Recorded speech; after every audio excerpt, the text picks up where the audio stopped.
This is the story of a boy who thought he had life all figured out until life humbled him in a way he never expected. Before we dive into this mind-blowing story, kindly like this video, subscribe to the channel, and click the notification bell so you won't miss out on any of our powerful stories. Toby Williams was 24 years old, but you'd think he was a prince straight from a fairy tale. He never cooked, never cleaned, and never worked a single day in his life. Even his boxers were ironed for him. Born and raised in Lekki, Lagos, Toby was the only child of a very wealthy couple. His father, Mr. Williams, was a well-known businessman who made his money from oil and real estate. His mother, Mrs. Williams, was a full-time housewife and also a full-time warrior. She pampered Toby so much that even if he sneezed twice in 1 hour, she would call the family doctor. Toby grew up believing that life was supposed to be easy.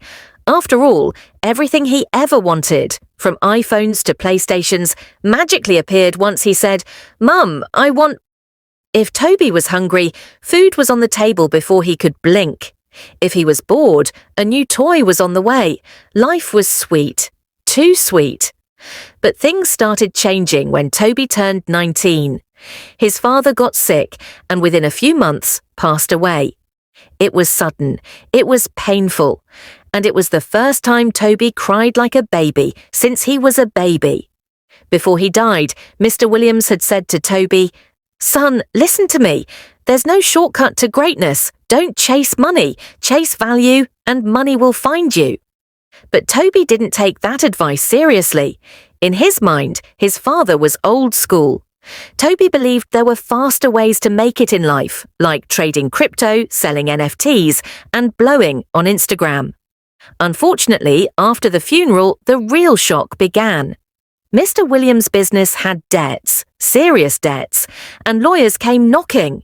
Within 1 year, the family house was sold, the cars disappeared, and the only thing left was an old Corolla and his mother's Bible. Toby and his mum had to move to a small apartment in Surulere. And for the first time in his life, Toby had to fetch water with a bucket. He hated it. Still, instead of waking up to reality, Toby believed he was too special to work like other people. When his childhood friends started doing delivery jobs, managing small shops, and building online businesses, he laughed at them. "Why would you suffer like this?" he would say. "There are smart ways to make money. You people don't understand." One of his friends, Daniel, once told him, "Bro, you need to start from somewhere. Hard work pays." Toby laughed so hard he nearly choked on his chewing gum. "Daniel, you're still living in the past. Hard work is for donkeys. Smart people don't hustle. We find shortcuts." Toby spent his days watching YouTube videos titled "How to Become a Millionaire in 1 Week" and following Instagram guys with flashy cars and no real jobs. He believed every motivational quote that said, "Don't work hard, work smart." But working smart to Toby meant pressing his phone all day, waiting for one miracle alert to enter his account. He tried Forex. He lost all his money. He tried crypto. It crashed. He tried betting. His luck was terrible. Still, he refused to give up on finding the perfect shortcut. Then, one hot Sunday afternoon, while he was scrolling Instagram and sweating in the small apartment, his old secondary school friend Jerry called. "Guy, I swear I've found it," Jerry said over the phone, whispering like someone hiding from the police. "Found what?" Toby replied, sitting up. "The plug, the real deal. This one no be joke. There's this man. He helps people get rich quick. No stress, no hard work, just sense." Toby's eyes lit up. It was like Christmas came early. "For real?" he asked. "Yes. Just dress nice. I'll come pick you up on Wednesday evening, but keep it low-key. This guy doesn't like noise." Toby's heart was dancing. Finally, he thought, my breakthrough has come. No more suffering. No more fetching water like I'm in a village. He had no idea that the path he was about to take would shake his life to the core. That night, he had a strange dream. He saw himself walking into a big house, but as he stepped through the door, the floor vanished and he fell into a dark pit. He screamed and screamed, but no one came to help. Just before he hit the ground, he woke up, sweating and shaking. He brushed it off. "Too much beans," he said, laughing to himself. But deep down, something didn't feel right. Wednesday came faster than Toby expected. He barely slept the night before. He had already picked out his rich guy outfit, black shirt, gold chain, fake of course, and his favourite loafers that had seen better days. By 6 p.m, Jerry arrived in a shiny black Camry. Toby's eyes widened. "Guy, you don't drive Camry now?" he asked as he opened the door. Jerry just smiled. "I told you, bro, this man changed my life. No stress, just smart moves." As they drove through the busy streets of Lagos, Toby kept asking questions. "So, what's his name? What exactly does he do? Is it real estate, crypto, dropshipping?" But Jerry kept dodging. "Don't worry, when we get there, you'll understand. Just be calm and respectful. This man doesn't like noise or too many questions." That made Toby even more curious. But he kept quiet. The AC in the car was working, and he felt rich already. Soon they turned into a quiet estate in Ikoyi. Tall fences, big gates and guards. The air even smelled richer in that area. "Wow," Toby whispered. "Is this where the man lives?" Jerry nodded.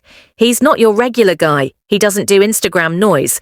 But he's the one those influencers go to when they need to level up." They parked in front of a large, white mansion. A young man in black opened the gate and scanned Toby from head to toe. Toby smiled nervously. Inside the compound, everything screamed money. Marble floors, expensive sculptures, and a fountain that looked like it was imported from Italy. "Please remove your shoes," the gate guy said firmly. Toby bent down quickly. "No problem, sir. I can remove belt too if needed," he joked. The guy didn't smile. Toby cleared his throat and quietly followed Jerry. They entered a large living room that looked like a movie set. There was a huge painting on the wall, and in the centre of the room sat a man in a white kaftan, calmly sipping from a glass cup. He looked about 50, with a bald head, sharp eyes, and a voice that was too calm for Lagos. Jerry knelt slightly. "Good evening, sir." Toby quickly followed, copying him. "Good evening, sir." The man smiled. "Welcome, Toby. I've heard about you." Toby was confused. "You've heard about me?" "Yes," the man said. "Jerry speaks highly of you, ambitious, hungry, desperate." Toby forced a laugh. "Yes, sir. I just really want to make it in life. I believe in working smart, not hard." The man chuckled softly. "Ah, the shortcut mindset. You'll fit in just fine." That laugh chilled Toby for a second, but he smiled back.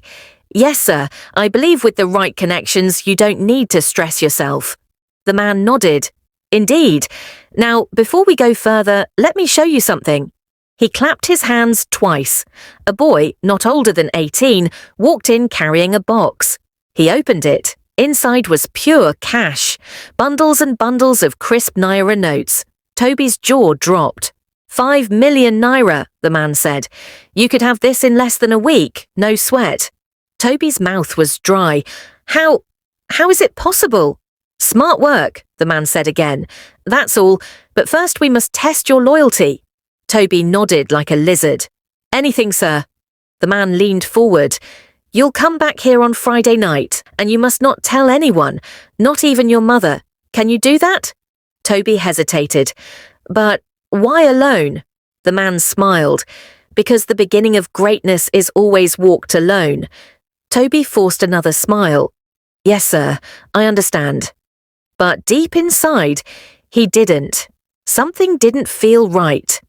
As they drove home that night, Toby noticed Jerry wasn't talking much. He kept glancing at him from the corner of his eyes, like someone checking if his meat was still on his plate. "Bro," Toby said, trying to ease the tension. "That money we saw, is it real?" Jerry forced a laugh. "Of course. You think this is play. Friday is your night." But Toby kept thinking about the man's eyes. They were too calm, too cold. That night, he had another dream. He was back in the big house. This time, he saw Jerry standing beside the man, both of them standing in red clothes. Behind them was a table. On the table was him, strapped and silent. He woke up again, heart pounding, face wet with sweat. "Mum was right," he muttered. "Any money that comes too easy may not be clean." But he still didn't want to believe it. Maybe it was just his fear playing games with him. Maybe this was still his breakthrough. Maybe. Toby couldn't sleep that night. He tossed, he turned. He stared at the ceiling like he was waiting for it to give him answers. His mind was playing games with him. He kept thinking about the money Jerry showed him. That cash was too real. 5 million naira, right there in front of him like a fresh loaf of bread at a bakery. But deep down, something felt off. "Why didn't I see any laptops or business documents in that house?" he asked himself. "If they're making smart money, where's the work part?" But then another voice in his head said, "My friend, will you shut up and focus on the money?" That's what matters. Toby sat up in bed.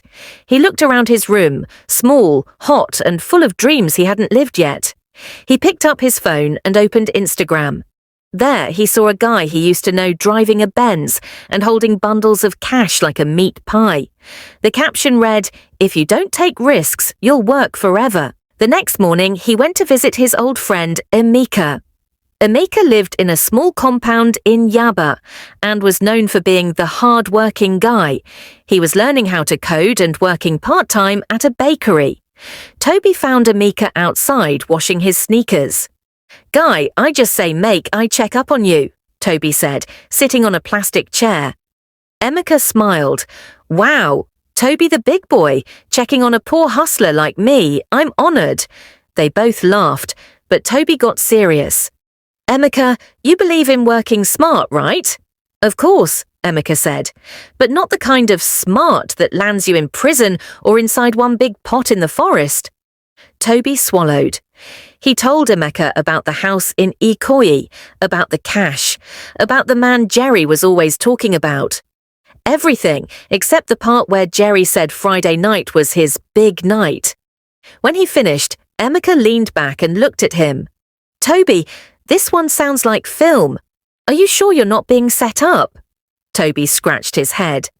"I don't know, but they're rich, and they don't look like they work hard. That's what I want. Easy money." Emeka shook his head. "Bro, that's not smart. That's dangerous. You know how many boys have disappeared chasing easy money. If you want to be rich, fine, but not like this." Just then, Emeka's younger brother ran outside, shouting, "Nepa has brought light." And just like that, Emeka rushed inside to plug his phone and laptop. Toby laughed. Hustler's joy. Later that day, Toby met up with Jerry again. They sat in Jerry's car, windows up, AC blowing like winter. "Toby, are you ready for Friday?" Jerry asked. Toby hesitated. "What exactly will happen on Friday?" Jerry smiled. "You'll meet the chairman. He'll give you your first assignment. Simple stuff. But it's important you don't come with fear. The chairman doesn't like weak energy." Toby blinked. "What kind of assignment?" Jerry waved his hand. "Nothing crazy, you'll see. Just trust me. You want to be rich, right?" Toby nodded slowly. "Yes." Jerry clapped his hands. "Then Friday is your breakthrough." That night, Toby couldn't eat. He stared at his plate of rice like it owed him money. His stomach was full of fear, not food. When he finally slept, he had the weirdest dream.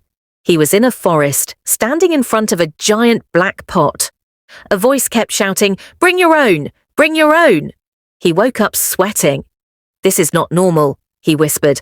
"Maybe I'm overthinking, or maybe God is trying to warn me." Just then, his phone buzzed.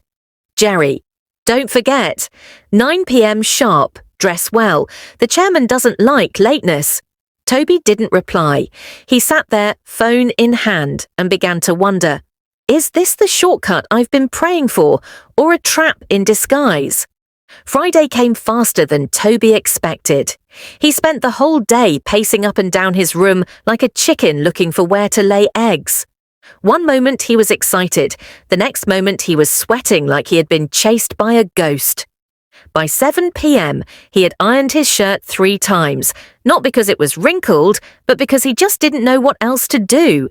His mum knocked on the door. "Toby, are you going somewhere?" Toby smiled nervously. "Just hanging out with a friend, Mum. I'll be back."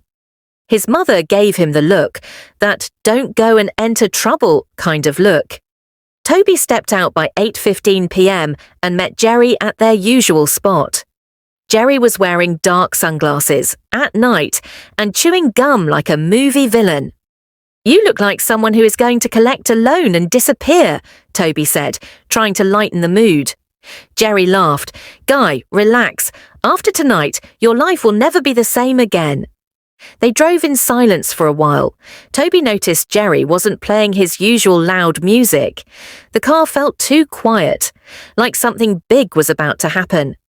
After about 30 minutes, they arrived at a house in Lekki, not the usual house they had been to. This one was bigger, darker, and somehow quieter than quiet. A tall man wearing black opened the gate. He didn't smile, he didn't speak. He just nodded and let them in like he was letting goats into a slaughterhouse. Toby swallowed hard. Inside, the living room was dimly lit. Expensive chairs, paintings on the wall, a giant fish tank with fishes that looked like they were thinking deep thoughts. Then a door opened, and out came a man wearing a long flowing robe. He had rings on all his fingers and wore dark glasses too, again at night. "This is the chairman," Jerry whispered. Toby stood up and greeted him. "Good evening, sir." The chairman didn't reply immediately. He just stared at Toby, like he was scanning him with his eyes. Then he smiled. "So you are the young man who wants to join us?" Toby nodded. "Do you know what we do here?" the man asked. "Well, Jerry said it's about working smart, not hard," Toby replied, trying to sound confident. The chairman chuckled. "Ah, the sweet sound of laziness dressed in fine English." Jerry laughed awkwardly. The chairman continued, "Yes, we work smart, but in this place we also work deep. Are you ready to do whatever it takes to get rich?" Toby hesitated. It depends on what whatever it takes means." The chairman stood up and walked slowly around him. "You look like someone who wants success but still sleeps with a teddy bear." Toby scratched his head. "Well, I do sleep with 2 pillows, but not a teddy bear." The chairman didn't laugh. Instead, he turned to Jerry. "Is he clean?" Jerry nodded. "Yes, sir." "Is he desperate enough?" "He is hungry, sir." "Good," the chairman said. "Then he will join us tonight. But before that, one small test." Toby blinked. "Test?" The chairman smiled. "A simple one. Follow me." They led Toby into a smaller room. Inside was a table, a chair, and a chicken. Yes, a real live chicken, standing like it was also wondering what it was doing there. The chairman looked at Toby and handed him a small knife. "Cut the chicken," he said. Toby stared at the chicken. The chicken stared back like, "Bro, we're both confused here." Toby laughed nervously. "Is this a joke?" "No," the chairman said. "Cut it. Let's see if you're serious." Toby held the knife. His hands were shaking. The chicken suddenly flapped its wings.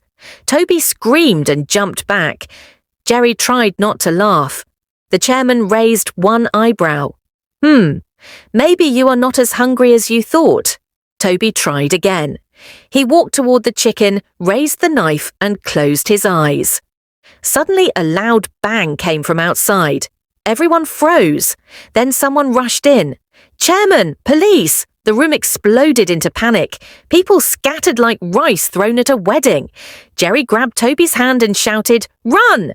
They ran out through the back, jumped over a low fence, and landed in a bushy area behind the house. Toby's shirt tore. Jerry lost a shoe. The chicken, somehow, also escaped and ran into the night like it had found freedom. They kept running until they found a quiet corner to catch their breath. Toby collapsed on the ground, panting like he had just finished running a marathon. "Jerry, what was that?" Jerry looked pale. "I don't know. Someone must have called the police." Toby stared at him. "You said it was working smart," That didn't look smart. That looked like prison was near. Jerry didn't answer. Toby stood up slowly. His legs were shaking. This is not for me, Jerry. I don't know what you people are doing, but I'm done. I'm not that desperate. And for the first time, Jerry didn't smile. The next morning, Toby woke up with sore legs, a torn shirt, and a mind full of confusion. He sat on his bed, staring at the ceiling like it held the answers to life's deepest questions. What had he gotten himself into? He thought about the chicken, the knife, the chairman, the police, the escape. And then he remembered something even more troubling. Jerry had said the test was simple. Simple? Since when did chasing a live chicken with a knife become a simple task? His phone buzzed. It was Jerry. Toby didn't want to pick the call at first, but curiosity won. Hello? Bro, Jerry's voice came through, low and serious. Are you okay? Toby cleared his throat.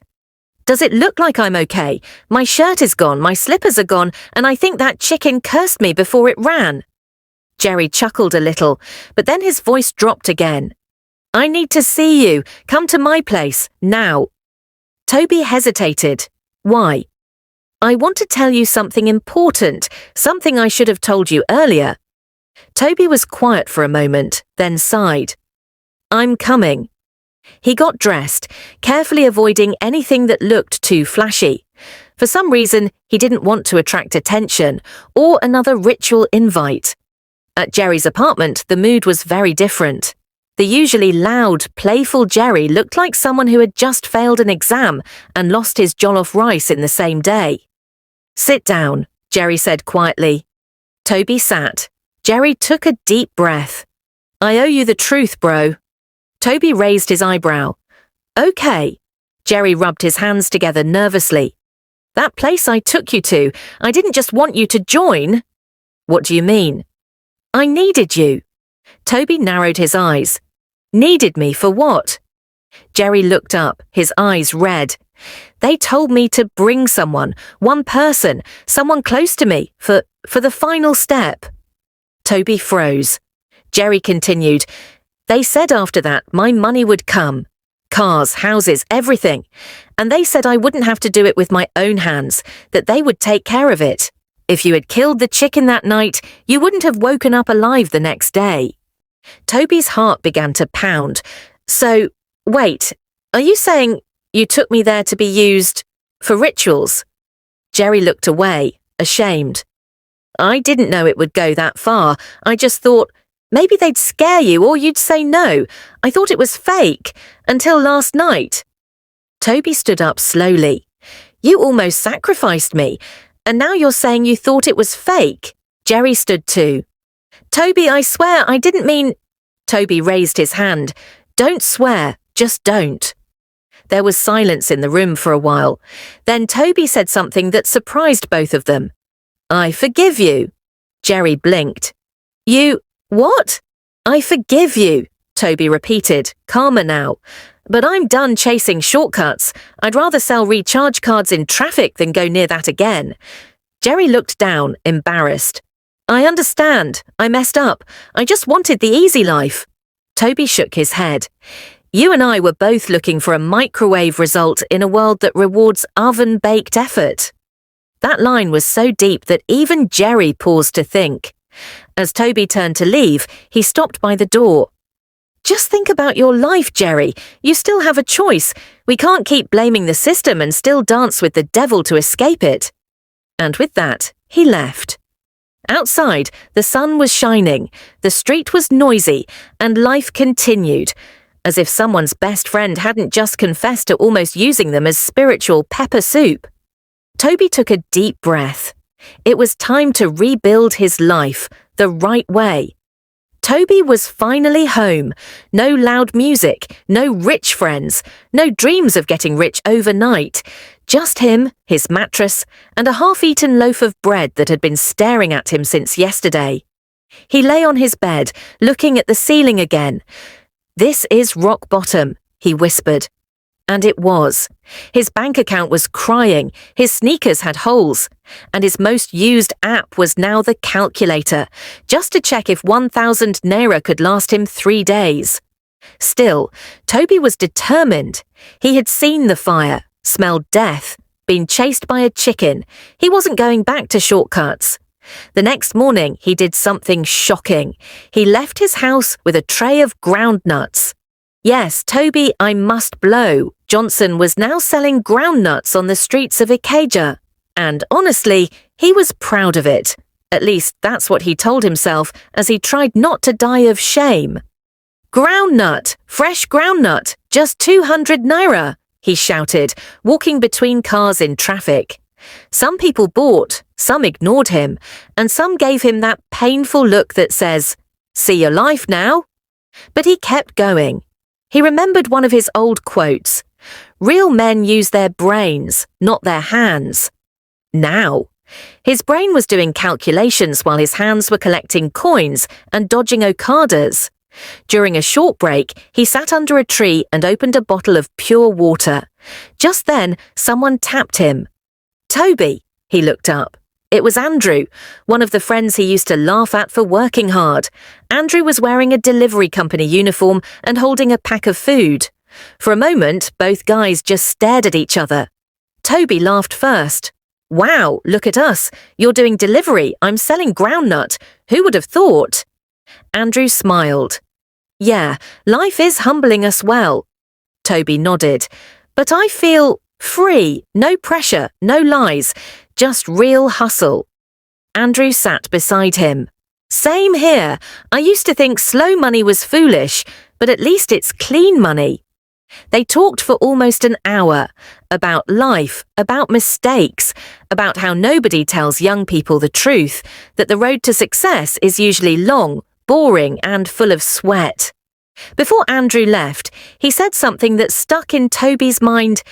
"Smart work is good, Toby, but without hard work, smart work is just laziness wearing a suit." That quote hit harder than pepper in your eye. Toby walked home that day with more confidence. His legs were still tired, his tray was lighter, but his heart felt stronger. Maybe this was the beginning of something real. Toby had now become a regular face in the area. Every morning people saw him walking with his tray of groundnuts, his cap turned backwards, and a hopeful smile that was becoming stronger by the day. He was no longer the "I can't sweat" kind of guy. These days, Toby could carry groundnuts on his head while calculating his remaining change and smiling at customers, all at the same time. Life was still hard, but something inside him was changing. He had stopped checking social media as often.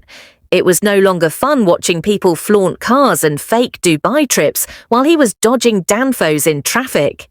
Instead, he had started listening to motivational audiobooks on his small Bluetooth earpiece. Books like Rich Dad, Poor Dad, The 7 Habits of Highly Effective People, and Think and Grow Rich. He didn't understand all the big grammar, but he picked what he could, like one line that hit him hard. "Success is not something you pursue, it's something you attract by the person you become." That line almost made him drop his tray. One day, something strange happened. As he stood by the bus stop, a black SUV parked beside him. The glass rolled down slowly. "Toby?" He turned. It was Stephanie. Yes, the Stephanie, the same rich girl he used to chase up and down in his smart guy days. The one who once told him, "You talk too much and you do nothing." She looked surprised. "You're selling groundnuts now?" Toby smiled. "Yes, fresh and crunchy. Want some?" She laughed, shocked. "Wow, this is unexpected, but you look different, in a good way." He shrugged.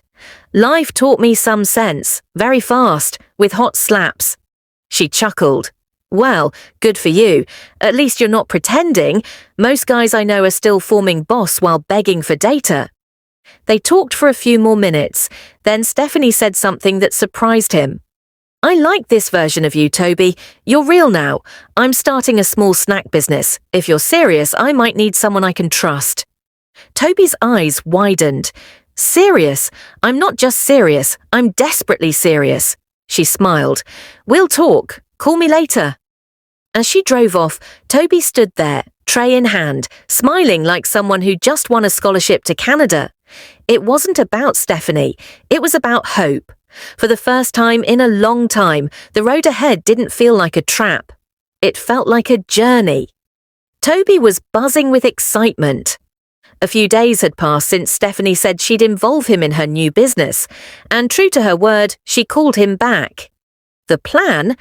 She was launching a line of healthy snacks, nuts, granola, and dried fruits, and she wanted Toby to help with supply and sales. I mean, who knows groundnuts better than you now? She laughed. Toby felt proud.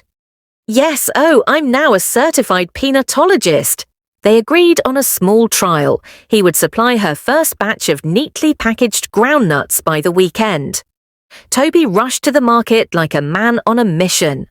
For the first time, he wasn't just hustling, he was building something. He even bought a small notebook and titled it, Toby Enterprises, Founder CEO Me. Everything was going smoothly, until temptation walked in again, wearing a crisp, expensive suit. It was Friday afternoon. Toby had just finished packaging the last bag of groundnuts when he ran into Caleb, another old, smart hustle friend. Caleb had always been quiet, but dangerous. The type who never talked much but drove cars that nobody understood how he got. He saw Toby and grinned. Toby the Groundnut CEO, Toby laughed. Bros, leave me at least a clean hustle. Caleb smirked.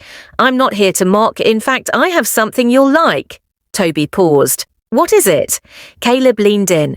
Crypto arbitrage. Clean, smart, sharp money.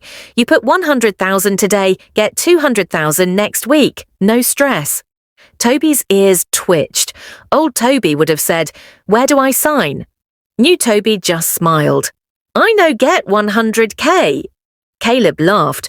Who said you must use your money? Just bring 1 or 2 people in, let them invest. You'll get commission, no referral levels. There it was, the old game, the shortcut in a new wrapper. Toby's mind went to that night in the bush. The knife, the screams, the chicken. He shook his head. Thanks, Caleb, but I'm not doing that again. I've learned. Caleb looked disappointed. You want to waste your youth selling groundnuts? Toby smiled. I'd rather waste it clean than stain it dirty. Later that evening, Stephanie sent him a message. Customers love the peanuts. I'm so proud of you, Toby. Let's meet next week to talk about expanding. Toby read the message 3 times. Then he danced, alone, in his room, with a spoon in one hand and a plate of rice in the other. This was not just business. This was growth. This was real. 1 year later, the sun was shining over the city of Lagos, as if it too was proud of Toby. His peanut business, which he named Crunchy Kingdom, had just opened its first small kiosk inside a busy shopping plaza in Lekki. It wasn't fancy, but it was bright, clean, and always smelled like freshly roasted peanuts. Customers came and went, asking for different flavors: peppered, honey-roasted, cinnamon, a new idea from Stephanie. Toby gave them change with confidence, threw in jokes that made people laugh, and even signed some of the packs for fun. Some people now called him the Groundnut CEO. Who would have believed it? A boy who once couldn't wash his own plate was now running a business, building something from scratch and making people happy, 1 peanut at a time. Later that night, as Toby walked home under the streetlights, he saw a young boy dragging his school bag and talking loudly on the phone. I swear, if they don't dash me that iPhone, I'm not doing anything again. I'm tired of suffering. Toby smiled. He saw a bit of his old self in that boy, but he didn't judge him. He just prayed the boy wouldn't have to go through near-death experiences before learning what he had learned. Because the truth was simple, shortcuts often lead to short lives, but steady steps, they build empires. If you enjoyed this story, like, share and subscribe. Don't forget to hit the bell so you don't miss the next one.